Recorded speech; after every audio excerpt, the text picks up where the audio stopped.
In the last episode of Sailing the Free Life, we made it to Desolation Sound, where we spent a few days in Squirrel Cove and then Tenedos Bay, where we got rained and hailed out, but met some really cool German kayakers to keep us company.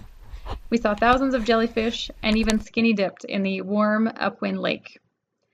On this episode of Sailing the Free Life, we're going to take you even deeper into the vast beauty of Desolation Sound, where we visit Laura and Melanie Cove and Prideaux Haven before making our way back home. About 8 episodes of Sons of Anarchy yesterday, just sitting inside the boat doing nothing, waiting for the rain to stop.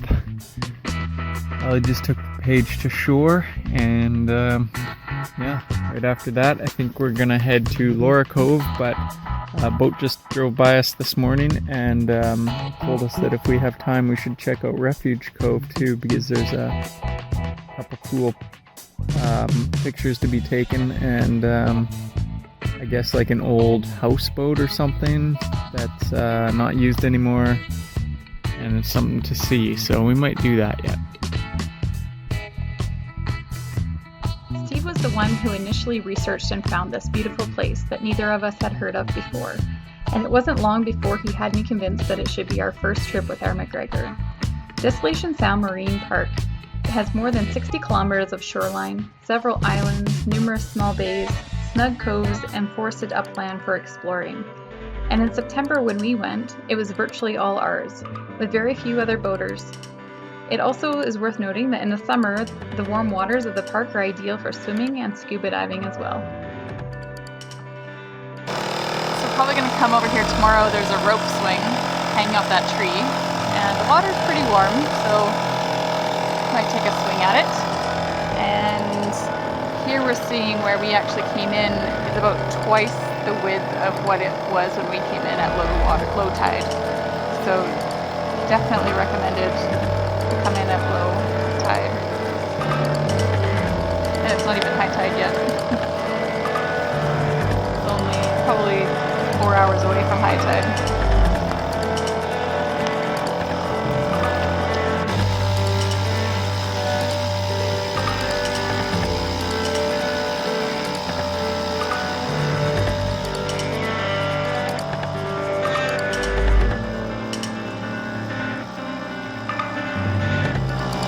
Melanie Cove.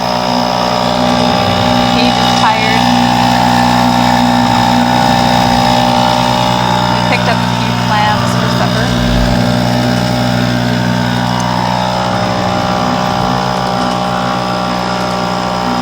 And this is Prideaux Haven that we're coming into just around the corner. Apparently in the summertime it's impossible to get in here because of all the super yachts. Although we don't know without looking at the map how they get in, because you can see there's rocks at each entry point.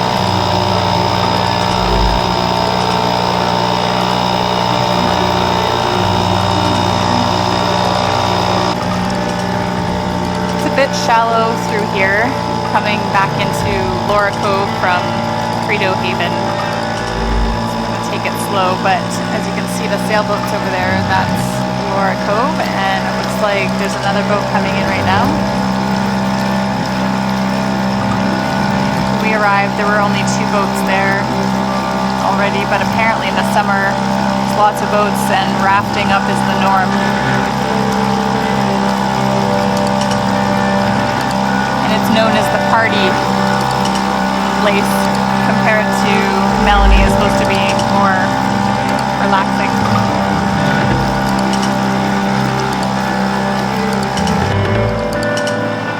You can see where we actually came in from the ocean side. You can see the current coming in. It's coming back up to high tide now.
And it's raining again.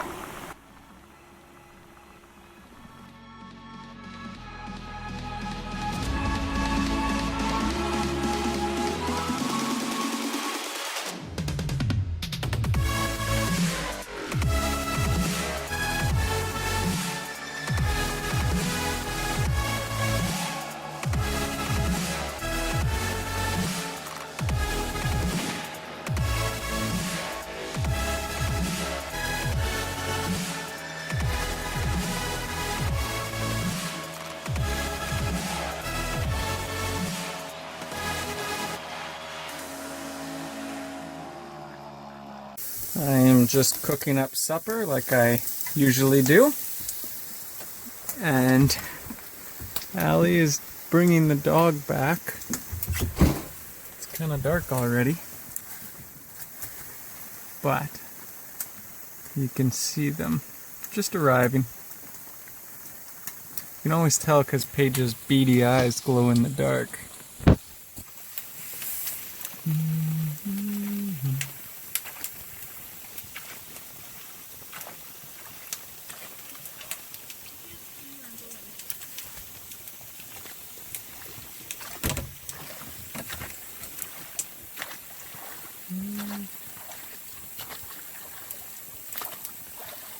Can you not point in my eyes, please? Steven.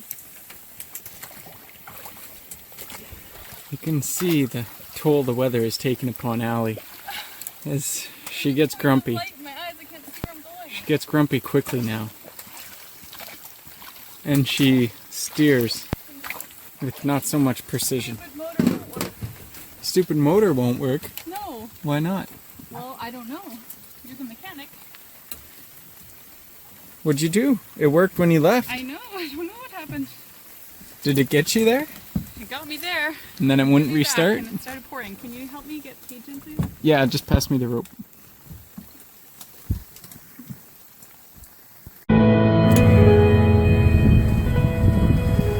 So this is going to be the turning point in our trip where we start heading home. We're just leaving Laura Cove and we had lots of rain, and just noticed that kind of cool finger looking mountain over there with some snow on it. Today we're gonna head back to Lund and reprovision and then start making our way down the coast. We've got about 6 days, right? 6 days? 5 days. We've got 5 days left to make it back to Sunset Marina at Horseshoe Bay, and then we're gonna have our truck there and start our way home.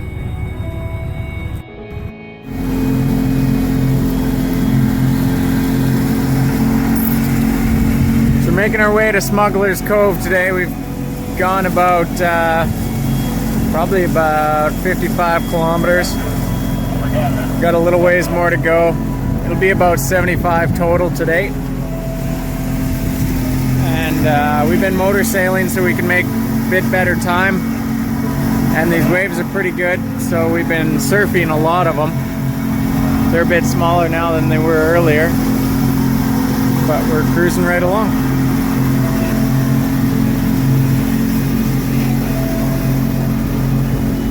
We'll probably try and make our way from Smugglers to Gibson tomorrow.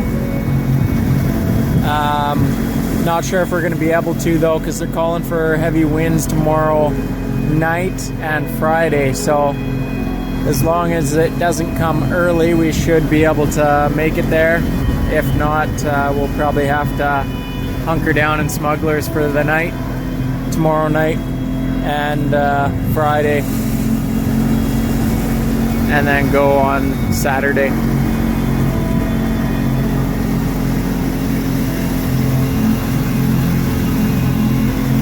Had a really nice day though.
bird, I think, fighting over a fish over there. Anyway, we're on our way. We're here near Mary Island. We kind of had two weather windows that we could choose from today or Saturday. So of 3 days we had two choices, and neither one considered us to be able to go sailing. So we are motoring, and seas look pretty good actually, but the wind's supposed to pick up this afternoon to 25 to 30 knots, I think, so we want to make sure we get underway before that. And we're heading to Gibson's. Tomorrow is supposed to be even worse, supposed to be raining and up to 35 knots, I think, I can't remember. More than our boat can handle though, so that would only leave Saturday. And we didn't want to have to motor 70 kilometers on Saturday, so we're going to do 40 today. Steve's just playing with the Garmin. It's been acting up a little bit, but he's got it working now.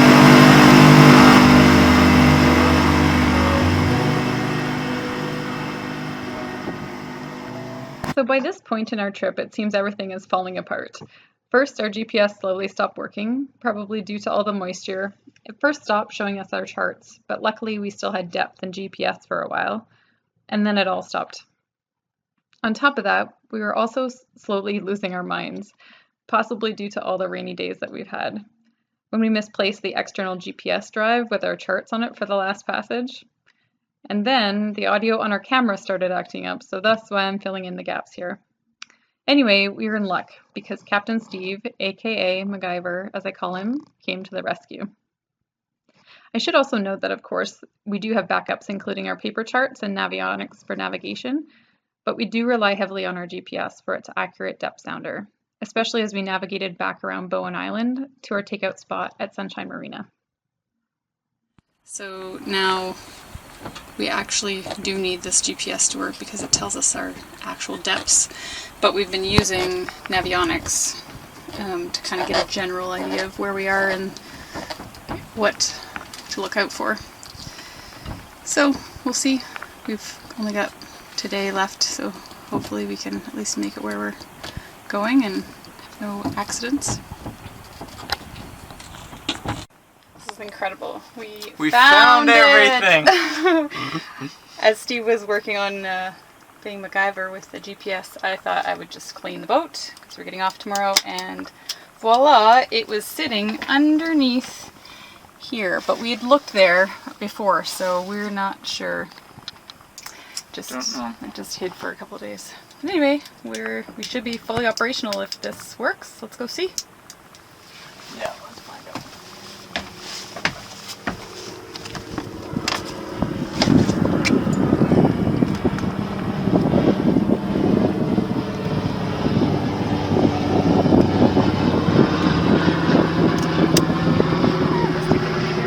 There we go.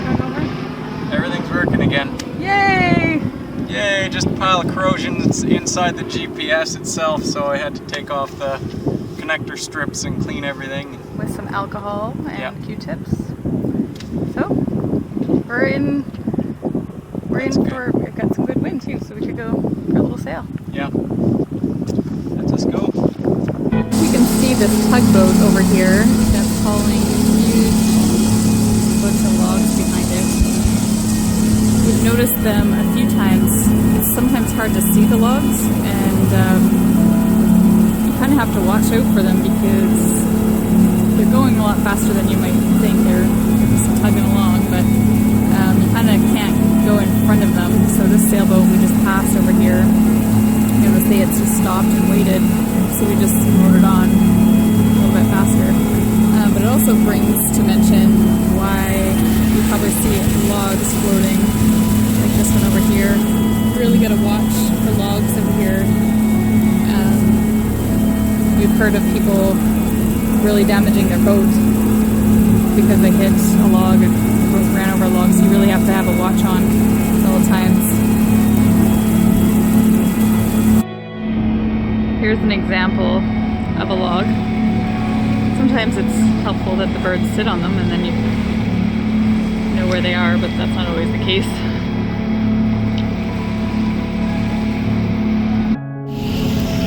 Just being overtaken by the ferry. We're just commenting about how big the wake is and how you can see it being created. We're about to feel it as well.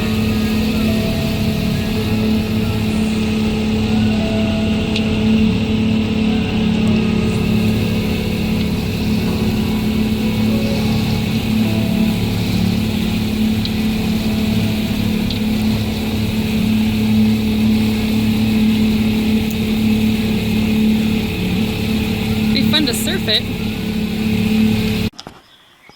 Well, we're out of the water and things are already starting to dry up, including the lovely creatures on the bottom of our boat.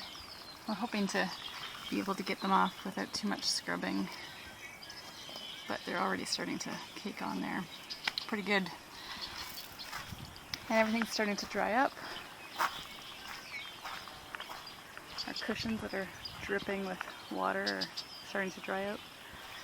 And it's just a beautiful day here where my sister's place is. You can almost see in this shot Mount Baker in the US. Oh, but kind of feels good to be back on land. I'm planning the next trip, wherever Sea Weasel decides to take us. Videos, make sure you give us a thumbs up and subscribe, because we left our MacGregor boat in the snowbank for the winter and we have a couple trips we still need to make the videos for, so we want you to keep watching and you'll be able to see this beautiful place. Antigua is the end of our journey, but we started in Puerto Rico, so you'll get to see all the Caribbean islands that we visited, as well as another trip that we took with a friend on his boat from San Diego down to Cabo.